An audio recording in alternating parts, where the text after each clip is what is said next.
छोटी, तुम अब एक काम करना, तुम झाड़ू पोछा कर लेना, इतने ना मैं नहा धो के फ्री हो जाऊंगी। दीदी अभी तो मुझे किचन भी साफ करनी है, फिर बर्तन भी साफ करने हैं। कोई बात नहीं तो छोटी, कौन सा जल्दी है, पहले बर्तन साफ कर ले, फिर झाड़ू पोछा कर लेना, कोई जल्दी थोड़ी ना है अब। अरे मैं इसलिए कह रही हूँ कि थोड़ा साफ सफाई हो जाएगी ना घर, तो थोड़ा घर साफ हो जाएगा। मेरी आज एक फ्रेंड आने वाली है घर पे। दीदी मैं सुबह जल्दी उठी थी तो थोड़ा मुझे बहुत ज्यादा थकान हो रही है। मैं इतने किचन और बर्तन साफ करती हूँ, आप एक काम करो, आप यहाँ पर झाड़ू लगा दो और मैं वाइपर से पोछा लगा दूंगी। इससे काम जल्दी हो जाएगा दीदी, और मैं भी थोड़ा आराम कर लूंगी। छोटी तुम समझती नहीं हो, पता नहीं तुम कौन सा जादू करती हो काम में। जब तुम काम करती हो ना तो फटाफट सारा काम हो जाता है, और मैं जब काम करती हूँ ना तो सारा दिन लग जाता है लेकिन काम खत्म नहीं होता।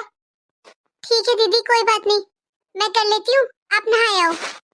हाँ, और मैं नहा कर आती